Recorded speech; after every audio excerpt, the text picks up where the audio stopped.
পাকিস্তানৰ এক ৰহস্যময় মন্দিৰ।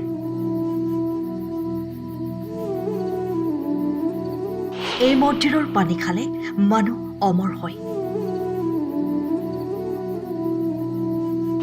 ভগৱান শিৱৰ চকুপানীৰে নিৰ্মিত এই মন্দিৰ। কাটাচৰাজ মন্দিৰ পাকিস্তানৰ পঞ্জাৱৰ উত্তৰ অংশত অৱস্থিত ভগৱান শিৱৰ প্ৰতি সমৰ্পিত এক প্ৰাচীন হিন্দু মন্দিৰ। পাকিস্তান হয়তো বহু বছৰ পূৰ্বে হিন্দুস্তানৰ পৰা পৃথক হৈছিল, কিন্তু হিন্দু গ্ৰন্থত পোৱা পৌৰাণিক কাহিনীবোৰে আমাক আজিও পাকিস্তানত হিন্দু দেৱতাৰ কিছু অংশ দেখাৰ অনুমতি দিয়ে, য'ত মানুহে আস্থাৰে মন্দিৰ নিৰ্মাণ কৰিছিল। আৰু আজি আমি এনে এটা মন্দিৰৰ বিষয়ে ক'বলৈ গৈছোঁ যিটো পাকিস্তানীসকলে পৰিচালনা কৰে। পাকিস্তানত থকা ভগৱান শিৱৰ কাটাচৰাজ মন্দিৰ, য'ত শিৱৰ চকুপানীৰ পৰা অমৃতকুণ্ড নিৰ্মাণ কৰা হয়। পাকিস্তানত থকা ভগৱান শিৱৰ এই ৰহস্যময় মন্দিৰৰ বিষয়ে জানো আহক। কেনেকৈ ইয়াক শিৱৰ চকুপানীৰে নিৰ্মাণ কৰা হৈছিল?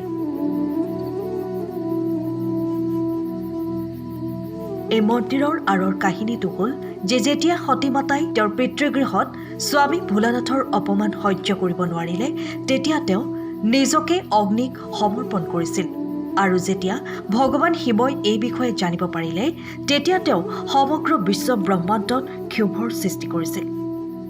ভগৱান শিৱ ইমানেই দুখিত হৈছিল যে তেওঁ নিজৰ চকুপানী ৰখাব নোৱাৰিলে আৰু তেওঁৰ চকুপানীৰে বিশাল জলাশয় গঠন হৈছিল। আৰু পাকিস্তানত অৱস্থিত এই জলাশয়টো ভগৱান শিৱৰ চকুপানীৰে গঠন হোৱা বুলি বিশ্বাস কৰা হয়, যাক অমৃতকুণ্ড নামেৰে জনা যায়। পাকিস্তানত অৱস্থিত এই কাটাচৰাজ মন্দিৰৰ আজিৰ পৰিস্থিতিৰ কথা ক'বলৈ গ'লে এয়া বিশেষ একো নহয়। কাটাচৰাজ মন্দিৰৰ ওচৰত নিৰ্মিত চিমেণ্ট কাৰখানাৰ বাবে মন্দিৰটো ভালদৰে ৰক্ষণাবেক্ষণ কৰা হোৱা নাই, যাৰ ফলত শিৱৰ অমৃতকুণ্ডৰ পানী হ্ৰাস পাইছে। কিন্তু ভগৱান শিৱৰ ভক্তসকলৰ বাবে এক আশাৰ কিৰণ লৈ আহিছে। শেহতীয়াকৈ পাকিস্তানৰ উচ্চতম ন্যায়ালয়ে কাটাচৰাজ মন্দিৰত শ্ৰীৰাম মহাদেৱ আৰু হনুমানজীৰ মূৰ্তি নথকাৰ বাবে অসন্তুষ্টি প্ৰকাশ কৰিছে। সঁচাকৈ এই অমৃতকুণ্ডৰ পানী খালে মানুহ অমৰ হয় নেকি? এতিয়া আমি জনাওঁ মহাভাৰতৰ সৈতে এই কুণ্ডৰ সম্পৰ্ক কি।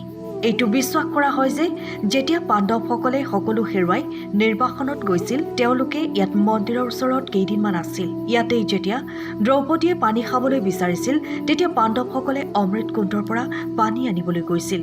সেই সময়ত এই কুণ্ডৰ ওপৰত যক্ষৰ অধিকাৰ আছিল। যক্ষই পাণ্ডৱসকলক প্ৰশ্ন কৰিছিল, আৰু যেতিয়া চাৰিওজন পাণ্ডৱে উত্তৰ নিদিয়াকৈ পুখুৰীৰ পানী খাইছিল, তেতিয়া তেওঁলোক অজ্ঞান হৈ পৰিছিল। শেষত যেতিয়া যুধিষ্ঠিৰে তেওঁলোকৰ ভাতৃসকলক অস্থিৰ অৱস্থাত দেখিলে, তেতিয়া তেওঁ যক্ষৰ প্ৰশ্নবোৰৰ সঠিক উত্তৰ দিছিল। যুধিষ্ঠিৰৰ উত্তৰত সন্তুষ্ট হৈ যক্ষই চাৰিওজন পাণ্ডৱক সুস্থ কৰি তোলাৰ লগতে পানী খাবলৈ অনুমতি প্ৰদান কৰিছিল। ভগৱান শিৱৰ চকুলোৰে এই অমৃতকুণ্ড গঠন হোৱা বাবেই এই পানী অমৃতৰ লগত তুলনা কৰা হয়। যদি আপুনি এজন প্ৰকৃত শিৱ ভক্ত, তেন্তে কমেণ্টত হৰ হৰ মহাদেৱ লিখিবলৈ নাপাহৰিব।